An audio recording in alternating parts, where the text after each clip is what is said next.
तो last time हमारा hybridisation पूरा हुआ था। कुछ पर्टिकुलर किसी को हाइब्रिडाइजेशन से डाउट हो तो क्वेश्चन को कंफ्यूजन किसी के पास।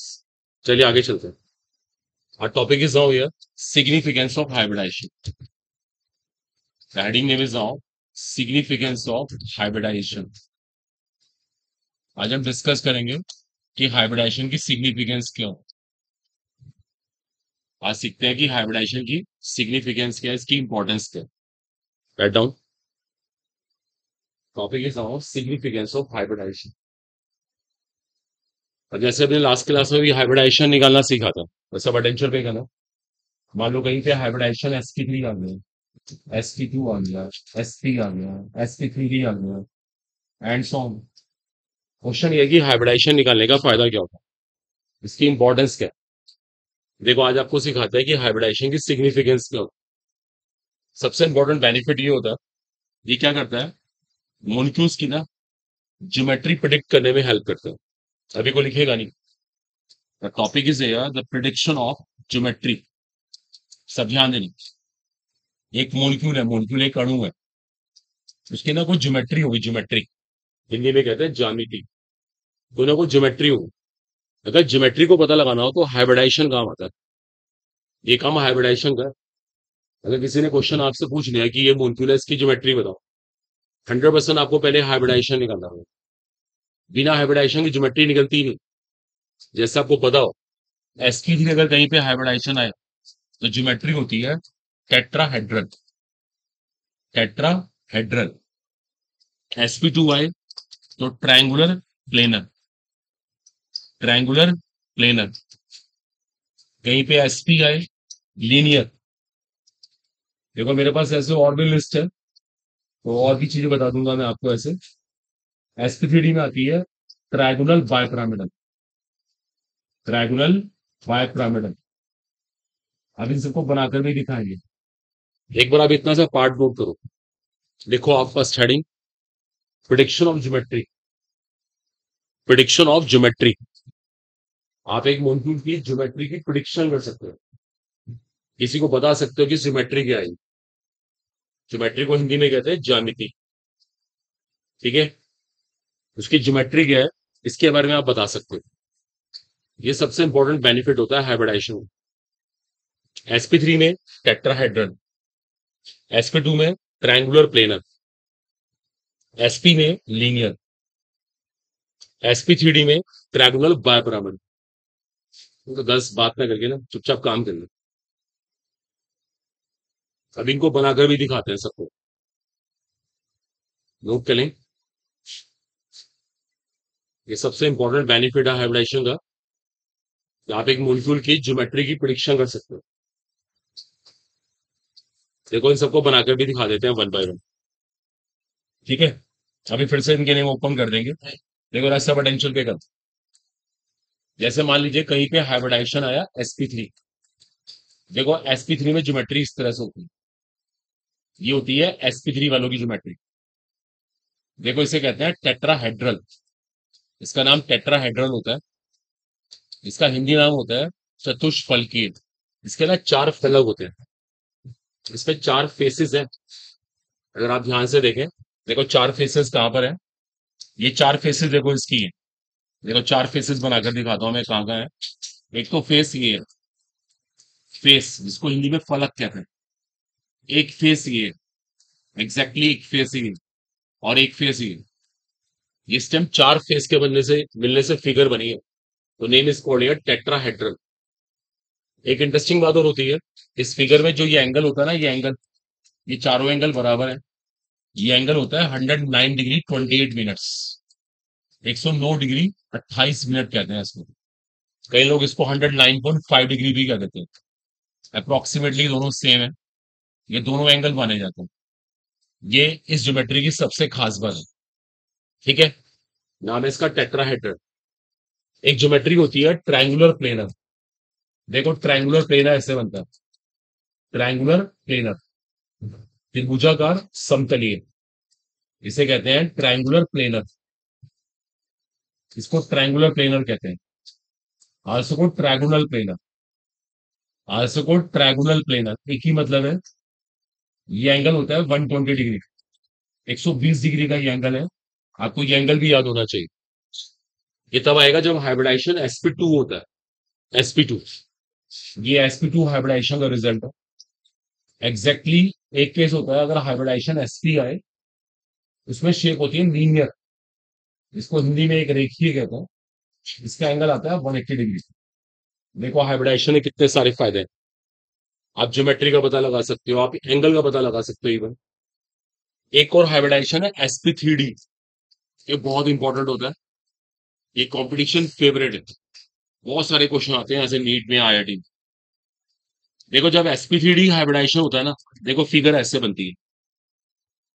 पहले बनता है ट्रायंगल, देखो आपको ट्रायंगल दिख रहा होगा, ट्रायंगल। फिर ट्रायंगल के ना देखो परपेंडिकुलर एक बॉन्ड ऐसे बनता है और एक बॉन्ड ऐसे बनता है। इस फिगर को बोलते हैं ट्रायगोनल बायपिरामिडल।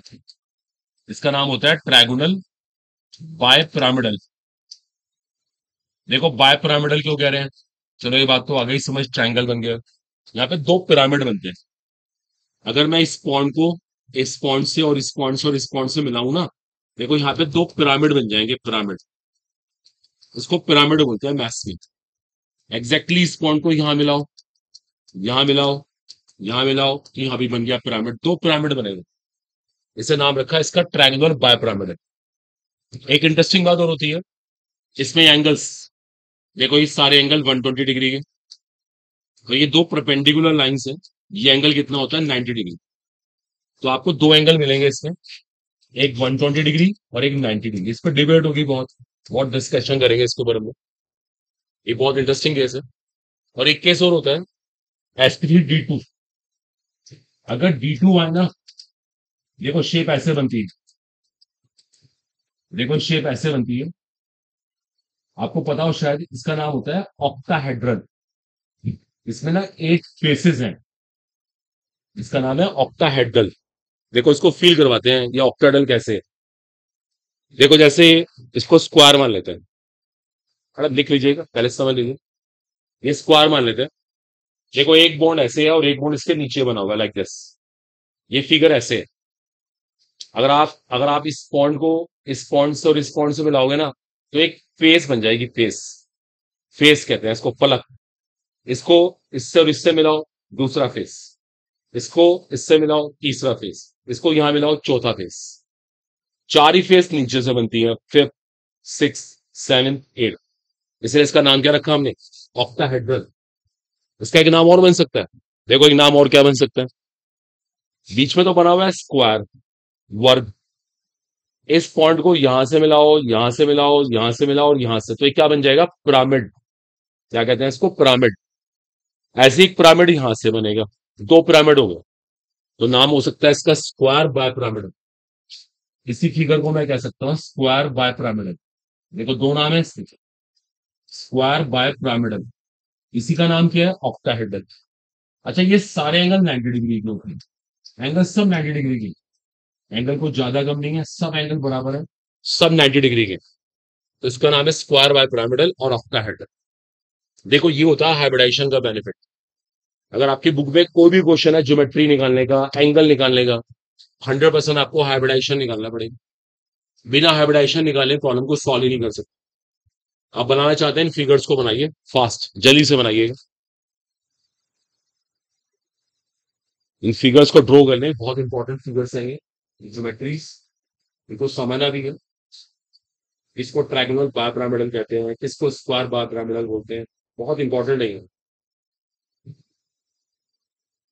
टेट्राहेड्रल क्यों बोलते हैं, एंगल कितना कितना है, ये मोस्ट इंपॉर्टेंट डिस्कशन है। अब जाके देखो हर साल प्रॉब्लम है, चाहे जेई मेन्स है, एडवांस है। एडवांस के अंदर क्वेश्चन आता है हाइब्रिडाइजेशन और शेप निकालने का, 100% भी नहीं।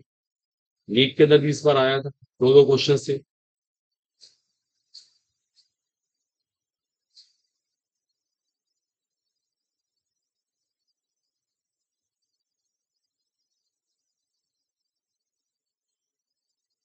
आते नहीं, स्टूडेंट्स बोलो मत, काम कीजिए।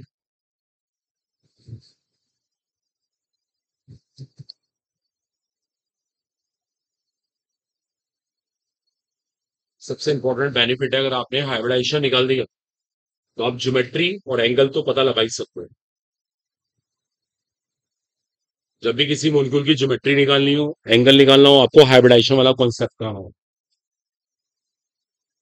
sp3, sp2, sp, sp3d, sp3d2, और एक केस और होता है, बना लो पहले इसको।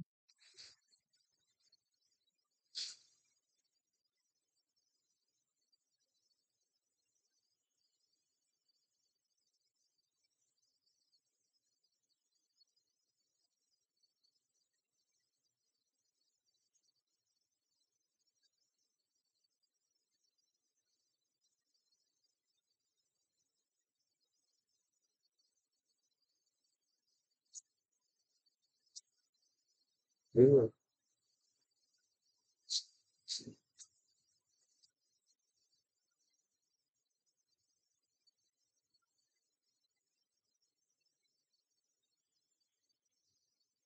ठीक है, समय नोट कर लिया।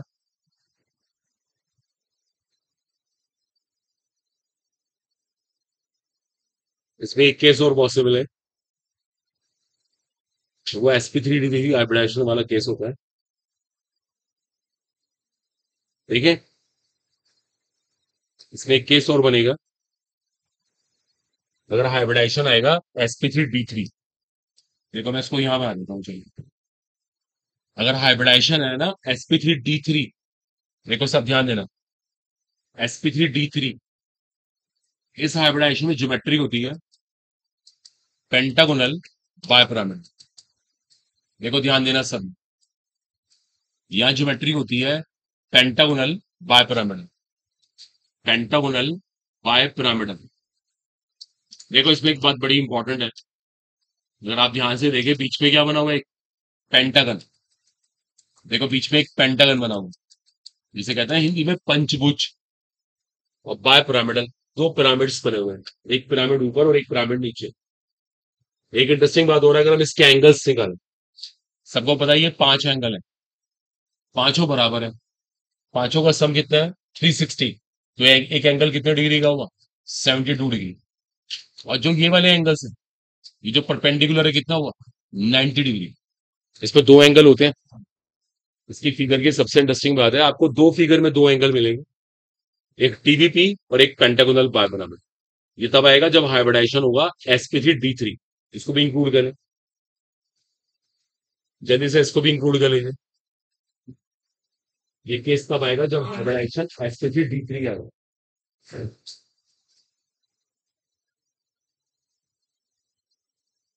ठीक है,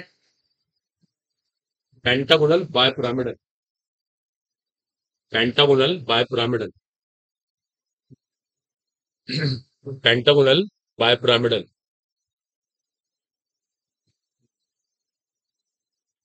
ठीक है, ये बात क्लियर हो गई। तो हमने दो चीजें एक साथ सीख ली, ज्योमेट्री का ही पता लगा लिया, एंगल का ही पता लगा लिया। मैंने आपको लिखवाया था ना heading, prediction of geometry and बोर्न एंगल। इसको प्रॉपर कर लेना, प्रिडिक्शन ऑफ ज्योमेट्री एंड बोर्न एंगल। वो हेडिंग प्रॉपर ऐसे होना चाहिए, क्योंकि हम ज्योमेट्री भी निकाल पा रहे हैं और बोर्न एंगल ही पता लगा पा रहे हैं। ठीक है, ये बात क्लियर हो गई। तो क्रेडिट गोज टू हाइब्रिडाइजेशन। ठीक है, फाइनली हमें जो क्रेडिट देना है वो हाइब्रिडाइजेशन को देना है। हाइब्रिडाइजेशन दोनों बातें पता लगा रहा है, ज्योमेट्री पता लगा पा रहा है और एंगल ही पता लगा। चलो मैं इसको रब कर रहा हूँ। थर्ड एप्लीकेशन, देखो इसके बाद थर्ड एप्लीकेशन क्या बनेगी, और हाइब्रिडाइजेशन क्या क्या कर सकता है। नोट करिए heading, comparison of angle, comparison of angle. देखो हम ना हाइब्रिडाइजेशन से ना एंगल कंपेरिजन कर सकते हैं। जो कैसे, देखो इसका मैथ समझते हैं कैसे एंगल कंपेयर होता है। देखो सब अटेंशन पे गन, मान लीजिए कहीं पे sp3 हाइब्रिडाइजेशन आया, तो बच्चे का ध्यान देना, बताओ इसमें एस की परसेंटेज कितनी है। एस की परसेंटेज, देखो मैं एस की परसेंटेज निकाल रहे हैं इन 200, कितना आ गया, एस की परसेंटेज कितनी आ गई 45%। देखो एस की परसेंटेज कितनी आ गई 25%। ये मैंने एस की परसेंटेज निकाला। ऐसे ही sp2 में एस की परसेंटेज निकालते हैं, 1/1 + 2 इंटू 100 कितनी आ गई? 33.33%। एग्जैक्टली। एसपी में एस की परसेंटेज निकालते हैं। ये कितनी आ गई? ये आ गई हमारे पास 50%। ठीक है, देखो हमने एस की परसेंटेज निकाली। अब एक बात बड़ी इंपॉर्टेंट है, जब sp3 हाइब्रिडाइजेशन आया तो एंगल ये वाला आया था, sp2 में एंगल ये वाला आया था, और sp में क्या है? आपने देखा जैसे जैसे एस की परसेंटेज बढ़ती जा रही है, एंगल भी क्या हो रहा है? बढ़ रहा है। देखो हो रहा नहीं हो रहा? हम इसके बिहाफ पे एक रिजल्ट निकाल सकते हैं, जितनी एस की परसेंटेज ज्यादा होगी उतना बोन एंगल ज्यादा होगा। That is very very important. देखो एक रिजल्ट निकल के आया, मोर the S character more the bone angle. ये बहुत इंपॉर्टेंट रिजल्ट, ये बहुत सारे क्वेश्चन को सॉल्व करने में हेल्प करता है। एक और आपको चीज शेयर करते हैं, कॉपी मत करेगा, लिखने में बिजी रहते हैं, सुनते ही नहीं ध्यान से। Comparison of bond strength. देखो आपको बॉन्ड स्ट्रेंथ कंपेयर करके दिखाते हैं, कौन सा बॉन्ड वीक है, कौन सा बॉन्ड स्ट्रॉन्ग है। आपने कभी चीज सुनी होगी, देखो जरा ध्यान देना। जो sp3 है ना, इसके अंदर पी का पार्ट ज्यादा है। पी यहाँ पे कितना है? पी यहाँ पे 75%। थोड़ा यहाँ पे पी की परसेंटेज कम हो रही है, यहाँ पी की परसेंटेज कम हो रही है। तो पता है पी और मेटल बहुत बड़ा होता है। देखो मैं आपको sp3 की शेप बना के दिखाता हूँ। देखो ये sp3 की शेप, ये sp2 है, ये sp है। देखो ध्यान देना, वहां पी का पार्ट बहुत ज्यादा है ना, यहाँ थोड़ा सा पी का पार्ट कम हुआ, यहाँ पे और भी कम हो गया। जैसे क्लियर? देखो देखो इससे क्या फर्क पड़ता है, पता है यहाँ पे क्या हो रहा है? देखो इस साइज कितना बड़ा है, इसे कहते हैं लोब। इसका लोब ना बहुत बड़ा है, थोड़ा इसका लोब छोटा है, इसका लोब और भी छोटा है। पता है लोब के बड़ा होने से क्या होता है? सारा चार्ज ना डिस्पर्स हो जाता है, फैल जाता है। यहाँ पे जो इलेक्ट्रॉन बैठे होंगे ना, उनका सारा चार्ज फैल गया होगा। यहाँ पे कम फैलेगा, यहाँ पे और भी कम फैलेगा। जितना चार्ज कम फैलेगा उतना बॉन्ड स्ट्रांग बनेगा। सोच के देखो आप, चार्ज फैलने से क्या होता है? Bond weak. आप लोग ये हैं, मान लीजिए आप कह रहे हैं कि हम तो कंपटीशन की तैयारी कर रहे हैं, पैरेलली आप दुनिया भर के काम कर रहे हो, आप नीट की प्रिपरेशन कर रहे हो, ठीक है, आपने और भी कोर्सेज लाइक डीएससी भी कर रहे हो आप, तो और भी कोचिंग चाहते हो आप दुनिया भर की तो आपने कोचिंग लगा दी, बताओ एक से भी रिजल्ट नहीं आए, आपकी सारी एनर्जी डिस्टर्ब हो जाएगी, सारी एनर्जी डिस्पर्स। तो वही प्रिंसिपल यहाँ पर, एक चीज पे फोकस करने में बहुत अच्छे से रिजल्ट आते हैं। तो यहाँ पे क्या हो रहा है, ये अगर आप ध्यान से देखें कितना बड़ा है, ये थोड़ा छोटा हुआ, ये और छोटा हुआ। मैं इसके यहाँ पे एक रिजल्ट निकालू, जितनी एस की परसेंटेज ज्यादा होगी उतना बॉन्ड कैसा बनेगा? स्ट्रॉन्ग बनेगा। देखो बॉन्ड स्ट्रॉन्ग बनेगा। और एक बात और इंपॉर्टेंट है, जितना बॉन्ड स्ट्रॉन्ग बनेगा ना, उतनी बॉन्ड लेंथ कम आएगी। मैं एक बात और ऐड कर सकता हूँ यहीं पर ही, more the S character stronger the bond lesser the bond length, automatically वहां बॉन्ड लेंथ कम हो जाएगी। देख लीजिए यहीं पर,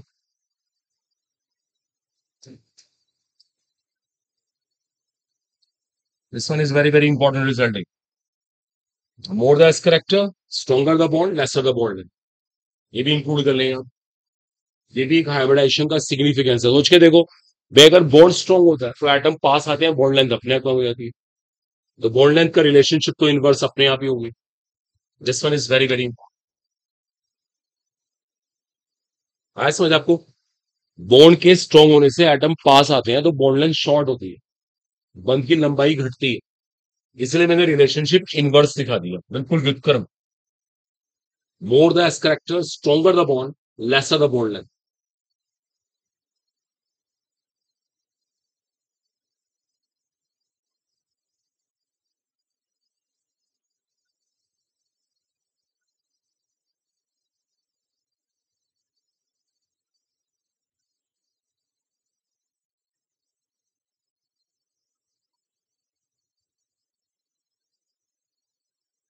Bond angle, bond strength, they can easily compare with the help of hybridization.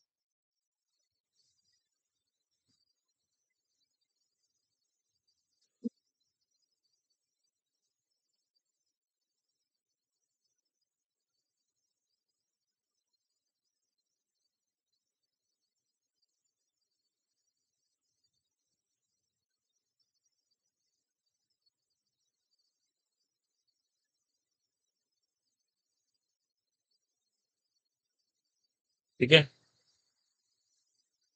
Second fourth हमारे हेडिंग्स पूरे हुए।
Clear sofa?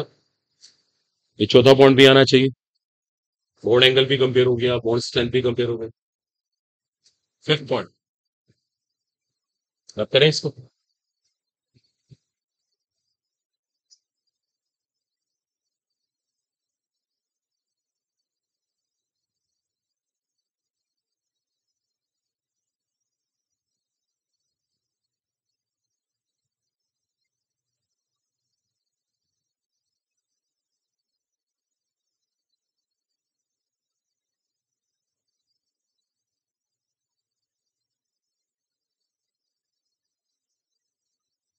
फर्स्ट पॉइंट है इसके बाद, that is called comparison of electronegativity.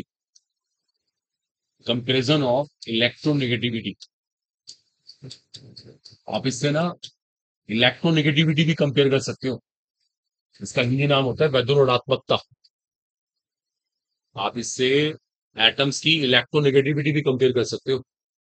देखो समझना कैसे। मेरे पास मीथेन है, सबको मीथेन पता है कि मीथेन CH4 होती है और उसका स्ट्रक्चर ऐसे बनता है। अगर ध्यान दीजिए, इसको इथीन कहते हैं, इथीन सब जानते हैं। इसमें कार्बन कार्बन डबल बॉन्ड होता है। और एक होता है इथाइन, जिसमें कार्बन कार्बन क्या होता है, ट्रिपल बॉन्ड होता है। देखो ध्यान देना सब, एक मीथेन, एक इथीन, एक इथाइन। यहाँ पे कार्बन जो होता है वो sp3 हाइब्रिडाइज होता है। यहाँ पे कार्बन sp2 हाइब्रिडाइज है, और यहाँ पे कार्बन sp हाइब्रिडाइज है। इसमें कोई फर्क नहीं है। एक sp3, एक sp2 और एक sp। ठीक है। अब ये कहने को तीनों कार्बन है, लेकिन तीनों कार्बन में बहुत फर्क है। कैसे देखो आप, देखिए 100% यहाँ पे एस करेक्टर ज्यादा है। अभी निकाल के दिखाया था, सिर्फ 50% एस करेक्टर था। देखिए जब एस करेक्टर ज्यादा होता है ना, देखो सवाल है, इसके पास एस करेक्टर ज्यादा है। पता है एस करेक्टर बढ़ने का मतलब ये होता है, आपने कभी चीज नोटिस करी, जो एस इलेक्ट्रॉन्स होते हैं ना, वो न्यूक्लियस के पास आना पसंद करते हैं। ये एस इलेक्ट्रॉन्स की खास बात होती है। आप कभी भी कॉन्फ़िगरेशन में देखना, शुरुआत हमेशा 1s से करते हैं। एस इलेक्ट्रॉन हमेशा न्यूक्लियस के पास आना पसंद करते हैं। आपने कभी चीज और पढ़ी हो, एसपीडीएफ में अगर कंपैरिजन करें, तो इसके पास मैक्सिमम पेनिट्रेशन पावर होती है। पेनिट्रेशन पावर मीन्स न्यूक्लियस के पास जाने की पावर। तो एस की ये खास बात है, एस इलेक्ट्रॉन न्यूक्लियस के पास आना पसंद करते हैं। देखो इसके पास एस इलेक्ट्रॉन ज्यादा है, ऑटोमेटिकली इलेक्ट्रॉन इसकी तरफ आएंगे, ऑटोमेटिकली इस तरफ आएंगे। जब एस करेक्टर ज्यादा होगा तो इलेक्ट्रॉन कार्बन की तरफ आएंगे, इसका मतलब इसकी इलेक्ट्रोनेगेटिविटी बढ़ जाएगी। तो हम एक बात कह सकते हैं, जितनी एस की परसेंटेज ज्यादा, उतनी इलेक्ट्रोनेगेटिविटी ज्यादा। देखो रिजल्ट निकल के ही आ गया, more the percentage of S character more the electronegativity. ये भी एक बहुत खास बात है कि एस की परसेंटेज बढ़ने से इलेक्ट्रोनेगेटिविटी बढ़ती है, वैद्युत बढ़ती है।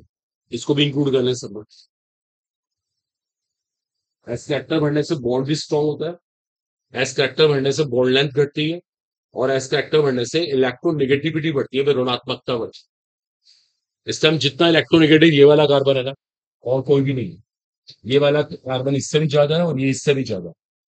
इसे कहते हैं इंक्रीजिंग ऑर्डर ऑफ इलेक्ट्रोनेगेटिविटी।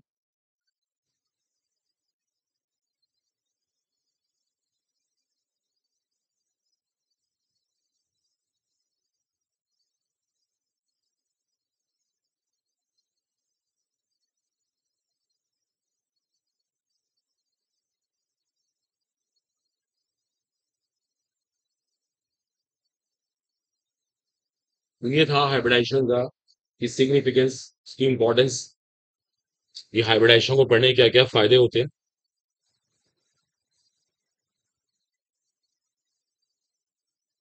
लो इसको छोटा एक क्वेश्चन करके दिखाओ मुझे आप। ये लो, ये फिनिश हो गया। एक क्वेश्चन ट्राई करें आप लोग। Which has greater bond angle, which has greater bond angle, और मैं आपको दो मॉलिक्यूल दे रहा हूं, आपको इनके एंगल्स कंपेयर करने। चलिए पता लगाइए। Which has greater bond angle, लगाइए पता। ज्यादा बॉन्ड एंगल किसका है, ज्यादा बंद कोण किसका।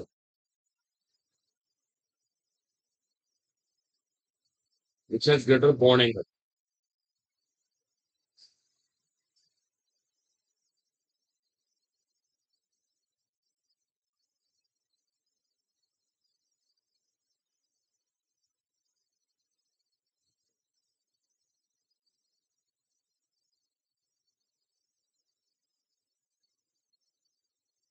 Which has greater bond angle. अगर ये बॉन्ड एंगल कंपेयर ज्यादा बॉन्ड एंगल किसका है।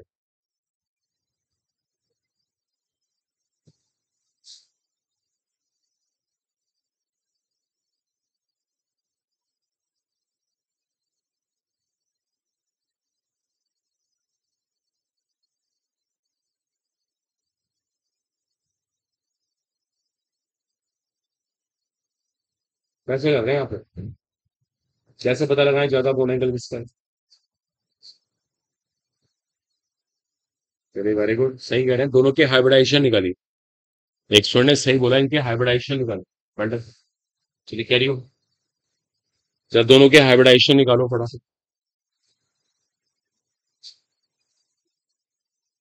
इन दोनों के हाइब्रिडाइजेशन निकालिए क्विक।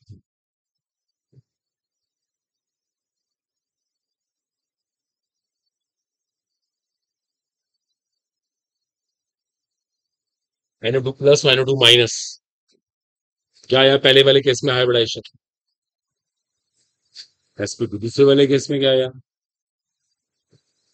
आप लोग का बॉयज इस साइड, इसका हाइब्रिडाइजेशन क्या आया। sp2, उसका sp3। और किसी का आपके हिसाब से कोई आंसर, पीछे बैठे हैं आप लोगों के हिसाब से, किसका आया sp2, क्यों आया। अच्छा इसका आंसर sp2 बताइए, बताइए क्यों आया, दिखाइए कैसे निकाला आपने। निकाला ही नहीं मैडम, तो किसी और ने निकाला आपने आने आकर, क्योंकि आप लिखने में बिजी रहती है समझती का, तो लिखने की जल्दी इतनी रहती है कि पहले लिख लो बस, मुझे पता है किसको कितना। आप लोग आंसर नहीं निकाला ना, किसी ने कहा sp2, आपने भी sp2 कह दिया। अच्छा आप बताइए इसका आंसर sp2 क्यों आया था, कैसे। नहीं हाइब्रिडाइजेशन sp2 कैसे आया था, तो स्ट्रक्चर आपने बनाया, और कैसे रुचि में यानी कि प्लस दिया, प्लस की बात करें ऐसे मिलते हैं इससे। इससे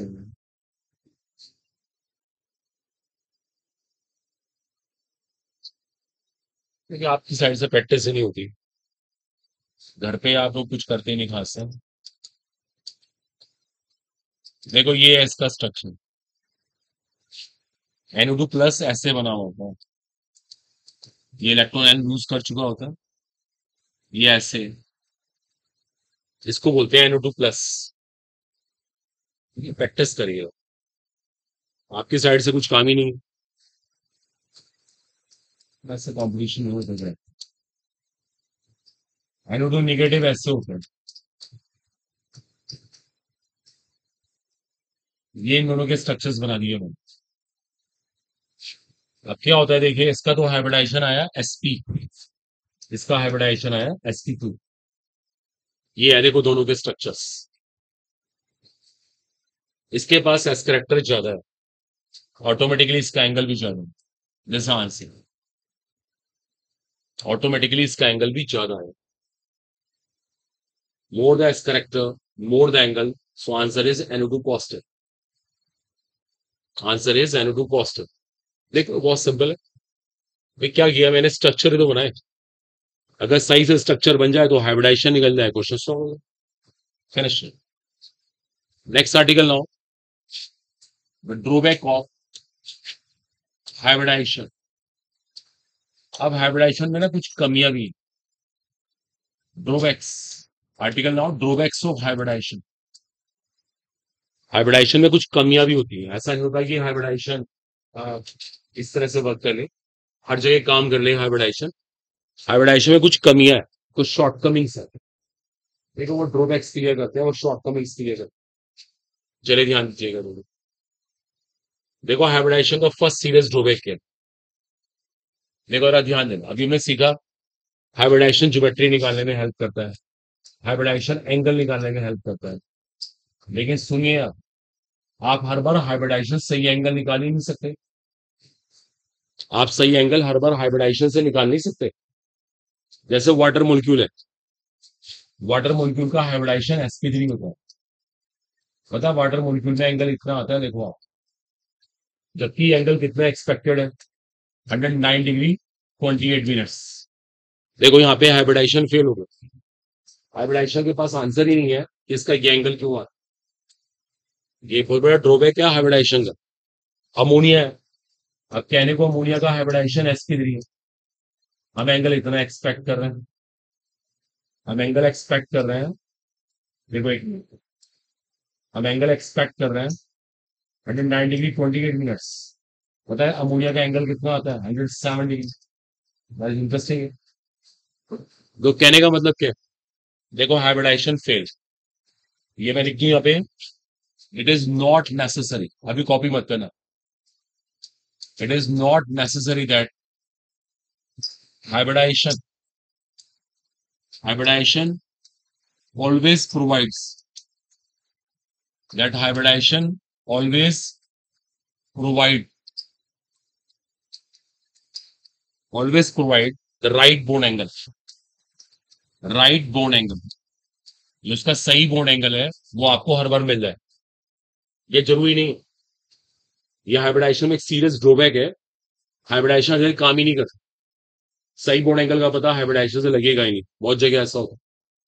और ये प्रॉब्लम पता कब आती है, एक चीज और है, एज वेल एज आप सही शेप का नहीं पता लगा सकते हैं, राइट शेप, मॉलिक्यूल की शेप का नहीं पता लग पाएगा।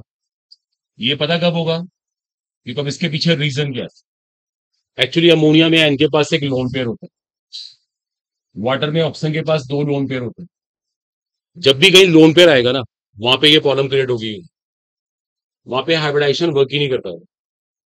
This problem occurs, this problem occurs when when central atom has when central atom has lone pair of electrons, when central atom has lone pair of electrons।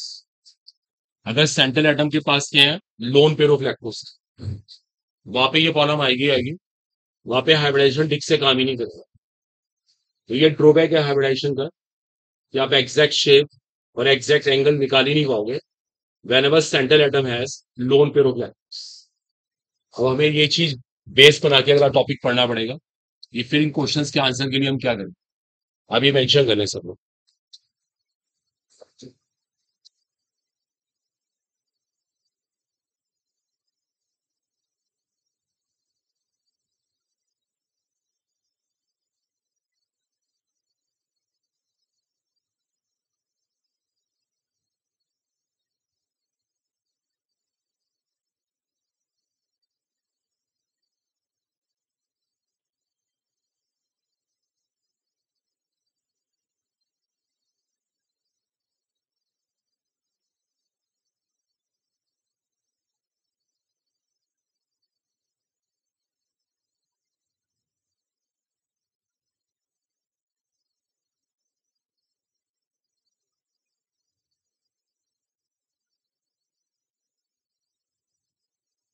Whenever central atom has a lone pair, this problem occurs, this problem is seen। आप exact bond angle और exact shape का पता लगा ही नहीं पाओगे, that situation hybridisation doesn't work. अब आपको सिखाते हैं इस सिचुएशन को कैसे डील करते हैं। फिर वाटर का एंगल ये क्यों आ रहा है, या अमोनिया में एंगल ये क्यों आ रहा है, इसका पता कैसे लगेगा। ये हाइब्रिडाइजेशन का सीरियस ड्रॉबैक।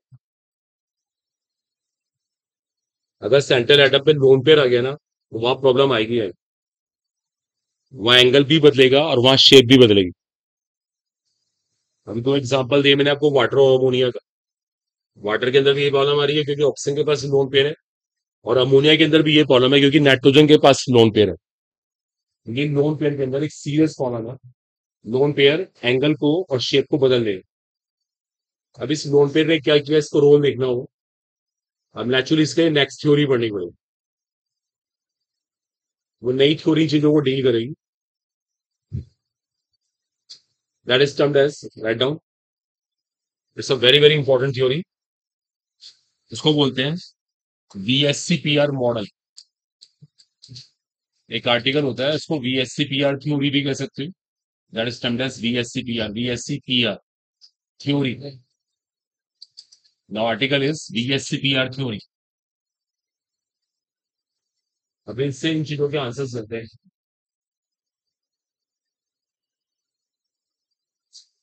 देखो VSEPR stands for valence shell electron pair repulsion. इस थ्योरी को बोलते हैं valence shell electron pair repulsion. देखो इस थ्योरी का नाम है valence shell electron pair repulsion.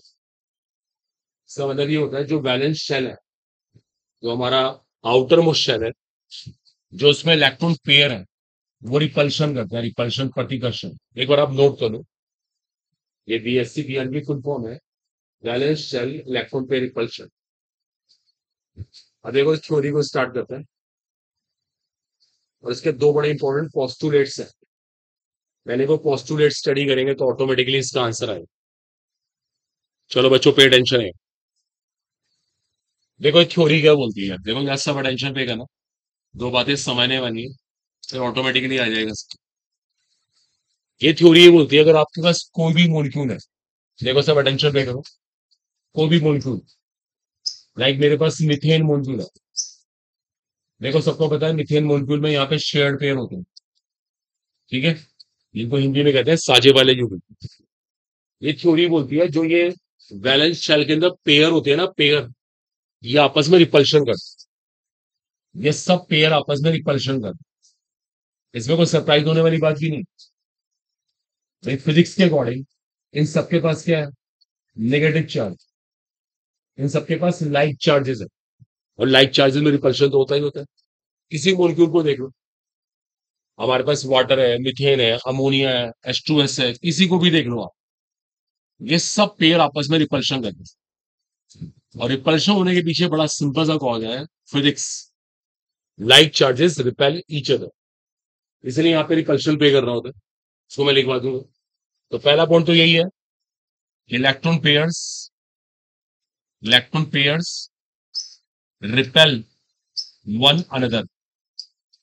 Electron pairs repel one another, एक दूसरे को रिपेल करते हैं, प्रतिकर्षित करते हैं।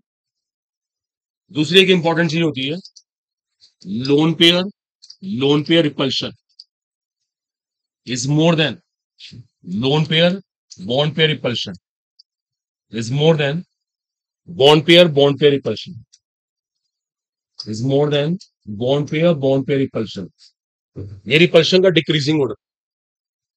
अगर दो लोन पेयर आपस में रिपल्शन करें तो उनका रिपल्शन इतना ज्यादा होगा, मतलब वो repulsion lone pair bond pair से ज्यादा होगा, और वो बॉन्ड पेयर से भी ज्यादा।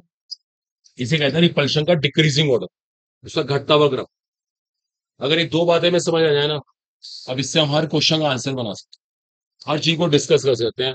हाइब्रिडाइजेशन क्यों फेल हुआ था, एंगल क्यों नहीं पता लग पाया, अब उनके आंसर हम यहां से बना सकते हैं। तो आप एक लाइन लिखो, VSEPR theory started here, postulate study है हमारा।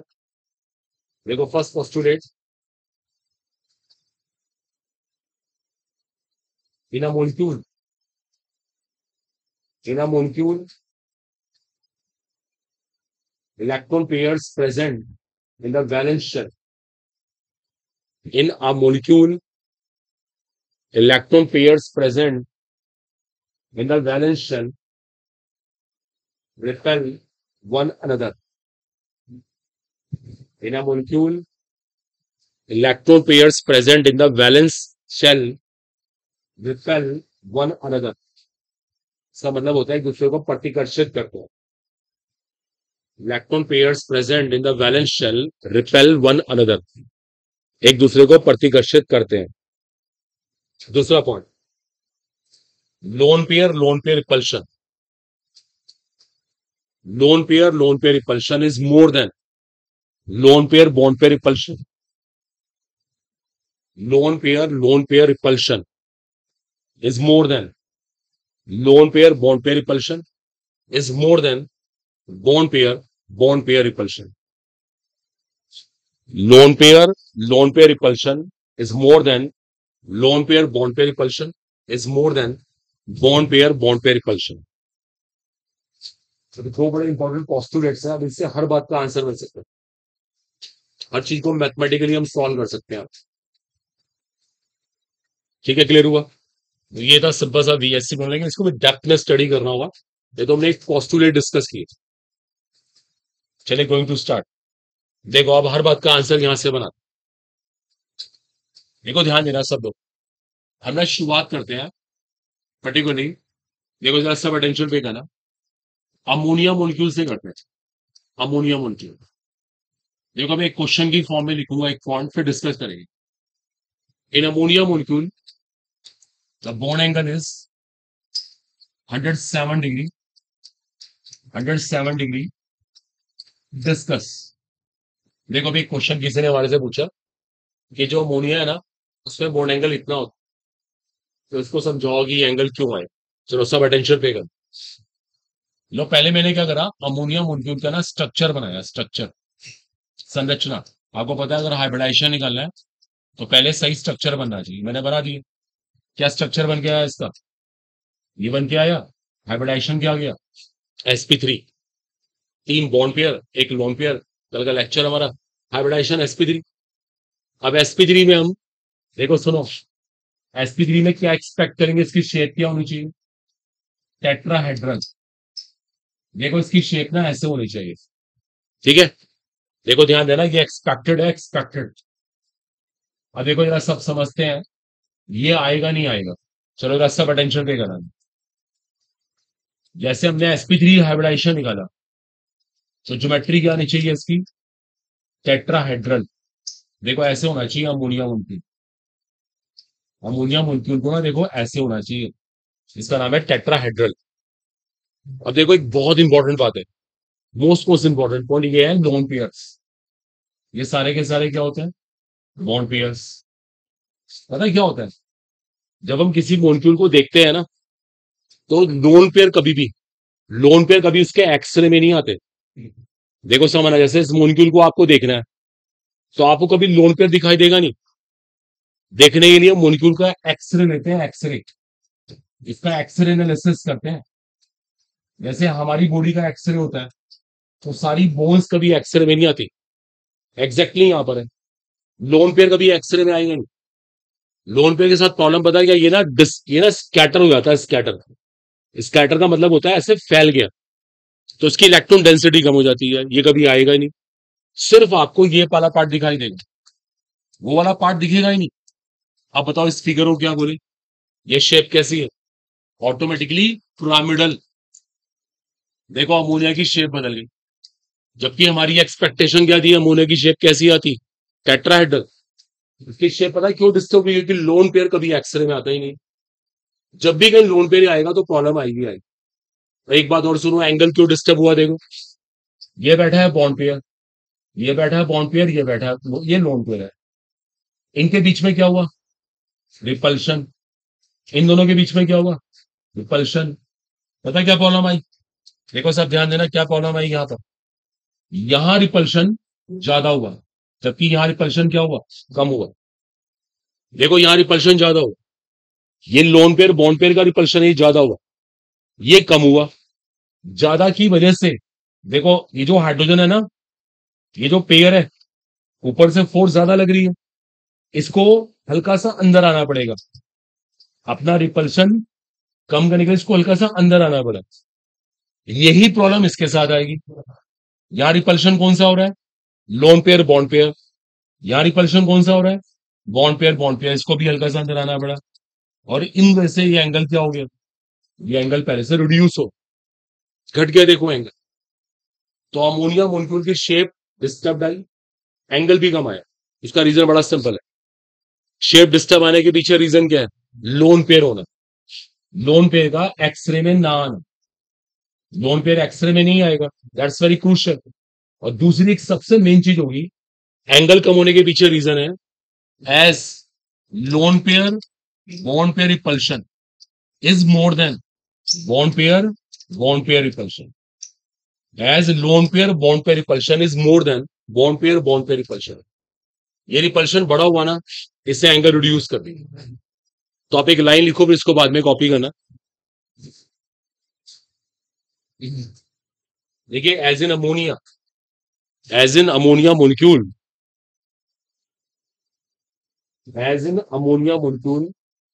Nitrogen has one lone pair, as in ammonia molecule nitrogen has one lone pair,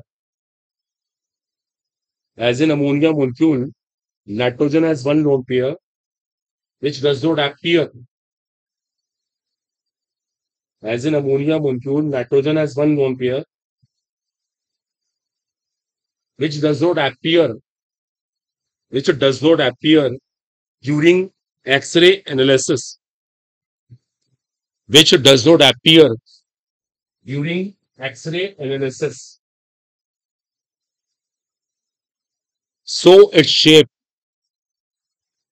its molecular shape is found to be pyramidal, as in ammonia molecule nitrogen has one lone pair which does not appear during X-ray analysis, so its shape is found to be pyramidal, so its molecular shape is found to be pyramidal। second point लिखिए, as lone pair bond pair repulsion, as lone pair bond pair repulsion is more than bond pair repulsion, as lone pair bond pair repulsion is more than bond pair repulsion, therefore bond angle is found to be less than expected, as lone pair bond pair repulsion is more than bond pair repulsion, so bond angle is found to be less than expected, as lone pair bond pair repulsion is more than bond pair repulsion, so bond angle is found to be less than expected, जितना हमने expect किया उससे कम angle है। तो जब भी कहीं lone pair आएगा ना, ये प्रॉब्लम आएगी आएगी, बॉन्ड एंगल भी डिस्टर्ब हो जाएगा और उसकी शेप भी डिस्टर्ब होगी। ठीक है, इसको बना लें सब लोग फटाफट जल्दी से, quick. as lone pair bond pair repulsion is more than bond pair repulsion, so bond angle is found to be less than expected।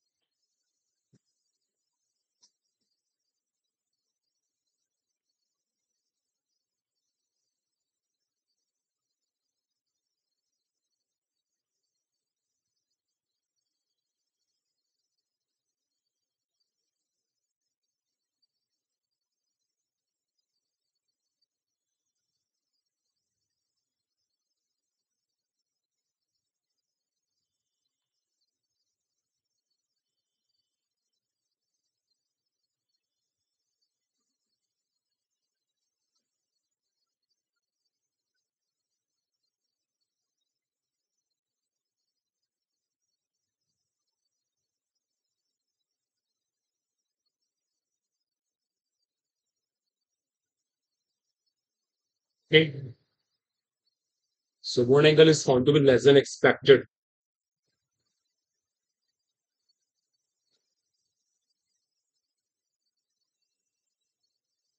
Okay students, done। Exactly ऐसे एक डिस्कशन बनता है रिगार्डिंग वाटर मोलिक्यूल। देखो water molecule को भी देख लेते हैं,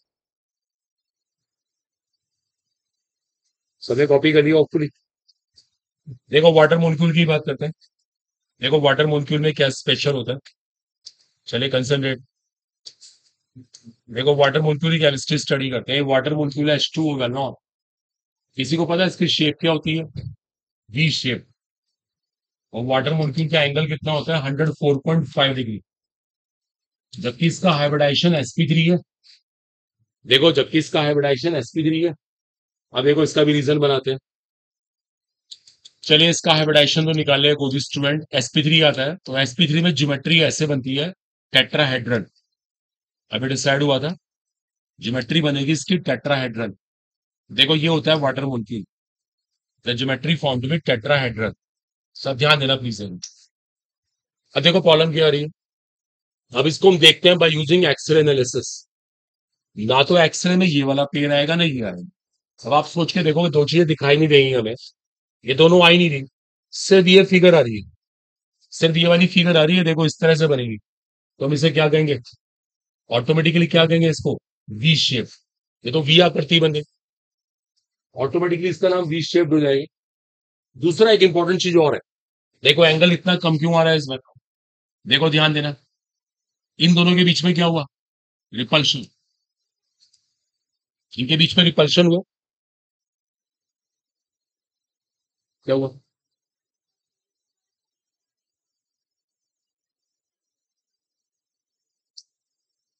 इनके बीच में रिपल्शन हुआ, लोन पेयर बॉन्ड पेयर। और यहाँ पे क्या हुआ? Repulsion, that's a bond pair. Naturally ये रिपल्शन ज्यादा है। देखो इसको हल्का सा अंदर आना पड़ेगा, इसको अंदर आना पड़ेगा ऑटोमेटिकली। और ऐसे ही यहाँ पे हो रहा है, यहाँ भी रिपल्शन ज्यादा है, इसको भी अंदर आना पड़ेगा। देखो ये एंगल पहले से रिड्यूस हो जाएगा। और एक इंटरेस्टिंग बात हो रही है, यहाँ दो लोन पेयर है, दो लोन पेयर, यहाँ पे रिपल्शन भी ज्यादा होगा। अमोनिया में तो एक ही रिपल्शन था, एक ही बार रिपल्शन होता है। ये लोन पेयर इसको रिपेल करेगा, ये इसको रिपेल करेगा, नेचुरली इसका एंगल और भी कम आएगा। अगर आपने ध्यान से देखो, अमोनिया में तो एंगल थोड़ा सा कम हुआ था, 107 डिग्री हुआ था। और वाटर का एंगल तो और भी कम हो गया। तो वाटर का एंगल ज्यादा कम होने के पीछे रीजन है ज्यादा loan pair bond pair repulsion हो, ज्यादा loan pair bond pair repulsion. तो इसको भी कॉपी करने, एग्जैक्टली वही केस है।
Let's finish. एंगल कम होने के पीछे कॉज क्लियर हो गया, लोन पेयर से क्या प्रॉब्लम आ रही है मैं सीख लिया। ठीक है, और इसका एंगल और भी कम होगा। ये बड़ा अच्छा सेशन रीजन बनता है आपके लिए। Let's finish. अब देखो मैं एक टेबल बनाऊंगा, टेबल बड़ी इंपॉर्टेंट है। ये भी बीएससी का पार्ट है, सारे क्वेश्चन इससे होते हैं। अब आपके ऊपर डिपेंड करता है आप क्वेश्चन किस तरह से लाते हो। मैं इसमें और शार्पनेस ला सकता हूँ। जैसे कहीं पे sp3 हाइब्रिडाइजेशन है, bond pairs, lone pairs, geometry and shape. देखो मैंने चार कॉलम बनाए, अब एक साथ कॉपी करेगा। रिलैक्स। अगर चारों के चारों बॉन्ड पेयर है, एक भी लोन पेयर नहीं है, देखो ध्यान देना, ये हमारा परफेक्ट केस है, परफेक्ट। इसको आइडियल केस कहते हैं। यहाँ पे ज्योमेट्री बनेगी टेट्राहेड्रल, टेट्राहेड्रल। और शेप भी कैसी बनेगी, टेट्राहेड्रल। ये परफेक्ट केस है, परफेक्ट। यहाँ पे जरा सा भी एंगल बदलेगा नहीं। लेकिन अगर यहाँ पे एक लोन पेयर आ गया, देखो जैसे अमोनिया में हुआ था, ज्योमेट्री तो वही रहेगी, the shape will change, the shape becomes pyramidal, the shape becomes pyramidal. Hindi में कहते हैं पिरामिडीय, जैसे अमोनिया में होता है।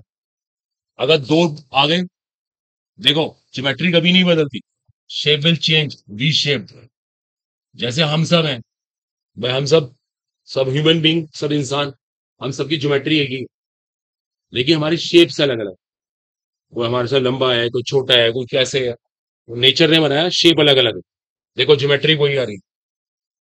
एग्जैक्टली एक केस और बनता है, अगर एक बॉन्ड पेयर और तीन लोन पेयर है, ज्योमेट्री वही रहेगी। ये सब sp3 वाले केस है। देखो यहाँ पे चार, दोनों का सम 4, यहाँ भी 4, यहाँ भी 4 और यहाँ भी 4। इस बार शेप आएगी लीनियर। देखो इसको समझते कैसे हैं, देखो गैलों ने इसको बोलते हैं tetrahedral, that is called tetrahedral. अगर एक लोन पेयर आ गया, आप कहीं भी एक लोन पेयर बिठा दो, देखो जैसे एक लोन पेयर आया, वो दिखाई देगा नहीं।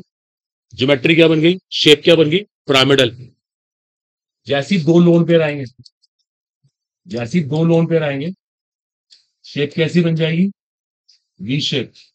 जब तीन लोन पेयर आएंगे, ऑटोमेटिकली, देखो तीन वाले केस से, ये लोन पेयर, ये लोन पेयर, और सुपोज टू भी ये भी लोन पेयर, तो आपको सिर्फ ये दिखाई देगा, व्हाट्स द शेप है, लीनियर। तो ये अच्छे से टेबल आपको आनी चाहिए, नोट करिए इसको पढ़ा।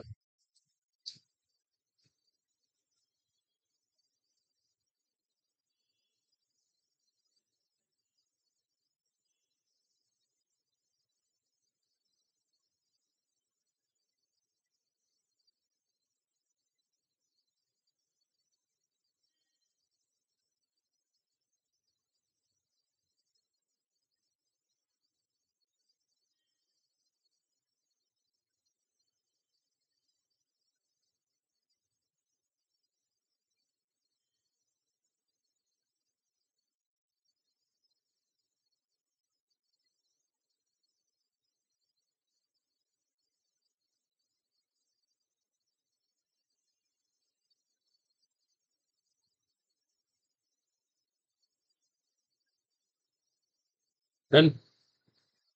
sp3 वाला केस फाइनल हो गया, डिसाइडेड। ऐसे टेबल बनती है sp2 के लिए, थोड़ा फास्ट देखिए। ज्योमेट्री नहीं बदलेगी, बस शेप्स विल चेंज। जैसे जैसे लोन पे रहेगा, द शेप विल चेंज। ठीक, हो गया, I think so. Done. Next is sp2। अब sp2 की बात कर रहे हैं, bond pair, lone pair, geometry and shape. तीनों के तीनों bond pair, no lone pair, geometry perfect, trigonal planar, जिसे ट्रायंगुलर प्लेनर भी कहते हैं। Shape same, exactly same. ये परफेक्ट केस है, बिल्कुल भी जरा सा वेरिएशन नहीं होगा। जैसे एक लोन पेयर आए, geometry remain same, the shape will change. देखो देखो, आपको शेप निकालना सिखाते हैं। आप कैसे पता लगा सकते हो शेप क्या है, इसका नाम होता है ट्रायंगुलर प्लेनर। अब एक साइड पे लोन पेयर आगे बैठ गया, एक जगह पे इस पर लोन पेयर आगे बैठ गया, देखो ये शेप ऐसे बन जाएगी। इसको पता क्या बोलते हैं, बेंड। बेंड इसे कहते हैं मुड़ा हुआ, द बेंड शेप। ये बेंड शेप काउंट होगी अगर, अगर बॉन्ड पेयर 2 है और लोन पेयर 1 है। ओके, समझो, देखो आप भी फील करो। जैसे ही लोन पेयर आता है, प्रॉब्लम क्या आती है, लोन पेयर के आते ही एक साइड को लोन पेयर ऑक्यूपाई कर लेती है। वो हमें दिखाई देगा नहीं एक्सरे के अंदर, हमें सिर्फ ये पार्ट दिखाई देगा। तो इस पार्ट को बोलते हैं हम लोग बेंड, इसको बेंड कहते हैं। ये भी कॉपी करने हैं फटाफट। ये sp2 वाला केस है, sp2 की टेबल है, आप लेकर आओ यहां से डाउट्स। क्वेश्चन आओ अच्छे अच्छे, देखो पता लगता है हमें कहाँ स्टैंड कर रहे हैं। ज्योमेट्री नहीं बदलेगी, ज्योमेट्री सेम रहती है, मैंने पहले बता दिया आपको। Only shape changes. हम लोग की ज्योमेट्री यही ऐसी है, लेकिन हमारी शेप्स अलग अलग। तो sp3 sp2 ऐसी टेबल बनती है एसपी के लिए। एसपी के लिए कोई ज्यादा इंपॉर्टेंट नहीं है, एसपी में एक ही केस है, लीनियर वाला, उसको लिखवा नहीं रहे। अब एक सुपर केस है, देखो अल्टीमेट है, कॉम्पिटिशन फेवरेट है, sp3d। इसको एडवांस पे, मेंस पे, नीट के अंदर इतनी कॉलम्स थी इस बार तो, केमिकल बॉन्डिंग बहुत ज्यादा है, आता भी है केमिकल बॉन्डिंग। ओके, अब done. sp3d super case, competition favourite, जाके देख लो, हर साल प्रॉब्लम है। Bond pair, lone pair, geometry and shape, पांचों के पांचों bond pair. No lone pair, geometry trigonal bipyramidal, geometry trigonal bipyramidal, short में कहते हैं TBP. Shape trigonal bipyramidal. 4-1, 4-1 geometry trigonal bipyramidal. एक बार रुकेंगे सब लोग, एक बार रुक जाइए, देखिए बहुत इंटरेस्टिंग केमिस्ट्री आ रही है। आपको पता हुआ that figure is termed as trigonal bipyramidal. अभी समझाया था मैंने, बीच में ट्रायंगल बन रहा है, ऊपर नीचे दो पिरामिड्स बन रहे हैं। आपने कहीं पहले पढ़ा हो समवेयर, इन साइड्स को कहते हैं एक्सियल साइड्स, और इनको बोलते हैं इक्वाटोरियल। सुना कभी? देखो, पढ़ा भी नहीं, 11th 12th की बातें ये, कितने बैकवर्ड है देखो हम लोग। फिर क्या कंपटीशन एक्सपेक्ट करें, बड़ी दिक्कत आती है। ये दोनों साइड एक्सियल है, एक्सियल अलोंग द एक्सिस, और ये इक्वाटोरियल है, they are in same plane, इनको इक्वाटोरियल कहते हैं। एक बात बड़ी इंपॉर्टेंट होती है, देखो ये एंगल है 120 और ये एंगल कितना है 90। यहाँ पे ना रिपल्शन बहुत ज्यादा होता है, देखिए कोई अगर यहाँ आके बैठेगा ना, यहाँ पे बैठेगा पेयर, उसको बहुत रिपल्शन फेस करना पड़ता है। एंगल सब 90-90 है, लेकिन जो पेयर यहाँ आके बैठता है, क्या खास बात है, यहाँ एंगल 120 है, तो उसको रिपल्शन कम फेस करना पड़ता है। एक मिनट एक मिनट एक मिनट, हमारी क्लास चल रही है, अभी को बच्चा एंटर करता है, जनरली बच्चे पीछे बैठना पसंद करते, बैठ गए आराम से, क्यों? ना उन्हें कुछ कह सकते, दिख ही नहीं रहा है, तू तो पीछे क्या कर रहा है बच्चा, मोबाइल में बिजी है, ना वो क्लास में ध्यान दे रहा। आगे क्यों नहीं बैठ रहा? आगे बैठ के उसको अटेंटिव होना पड़ता है, नॉर्मल सी बात, मैं ध्यान दूंगा वो क्या कर रहा है। पीछे वाले को मेरा मतलब नहीं होता, जनरली हो जाता है। सेम स्टोरीज है, ये जो साइड है, ये साइड बड़ी साइड होती है, ये जगह बड़ी है, ये जगह छोटी होती है। अगर एक बड़ा आइटम आएगा ना, वो यहां बैठना पसंद करेगा, छोटा आइटम बैठना पसंद यहां करता है। देखो ये इस ज्योमेट्री के अंदर बड़ी इंटरेस्टिंग केमिस्ट्री है, बड़ा आइटम हमेशा इक्वेटोरियल पाएगा। अब क्या हुआ, हमारे केस में एक लोन पेयर आ गया। अब लोन पेयर को जगह चाहिए बैठने के लिए, स्पेस चाहिए, तो वो कहां आके बैठेगा पता है? वो जानबूझ के कहां आके बैठेगा? इक्वेटोरियल पे।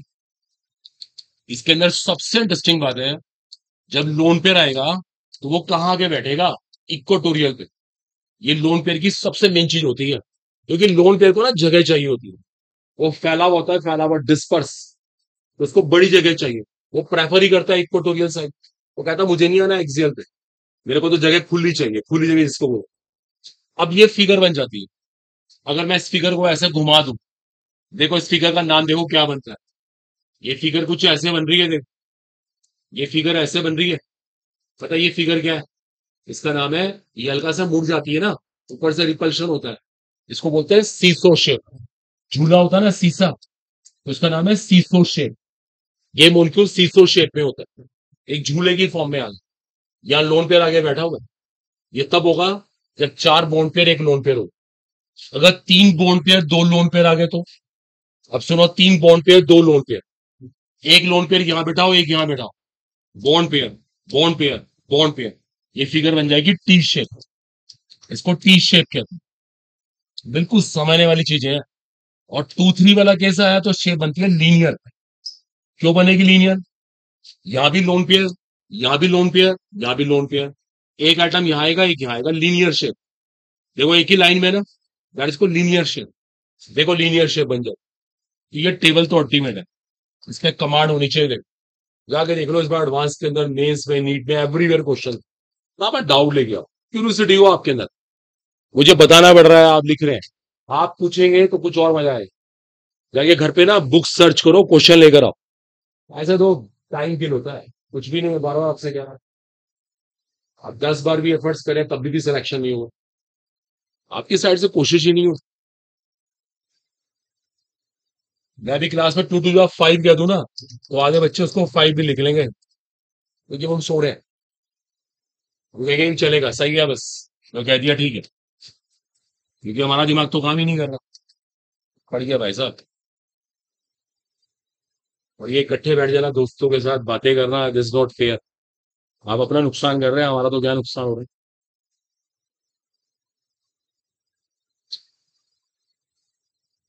ये सब 11th 12th है, 11th 12th वहां का स्टैंडर्ड ही हम मेंटेन कर पाए। हमने वहां कोशिश ही नहीं करी, और अभी भी कोशिश नहीं हो रही है। देख लीजिए हम कितने पीछे हैं, कितने बैकवर्ड हो चुके हैं हम लोग।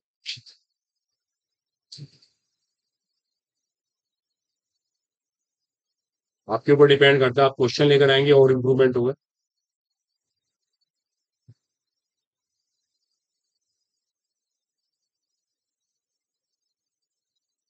मेरी अपनी मर्जी से आना कभी नहीं आना, ये क्या हो रहा है अभी? ऐसे आती है स्टडी। अभी कल चले गए, एक हफ्ते में हम आ गए, आज मन कर रहा है जाएंगे, आज नहीं करेगा, तो ऐसे मन से काम होता है क्या? कंसिस्टेंसी नाम की चीज ही नहीं है।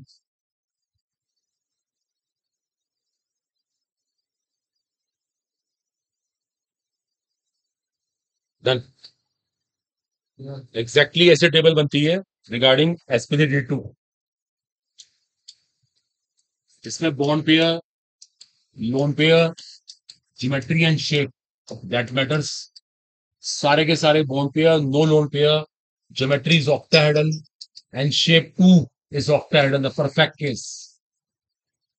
अगर एक लोन पेयर आ गया, देखो, अगर एक लोन पेयर आ गया तो वो लोन पेयर ऑटोमेटिकली, वैसे तो कहीं भी बिठा देना, क्योंकि इसकी सारी साइड तो इक्वल होती है, मैंने यहाँ पे एडजस्ट कर दिया, डजंट मैटर यार।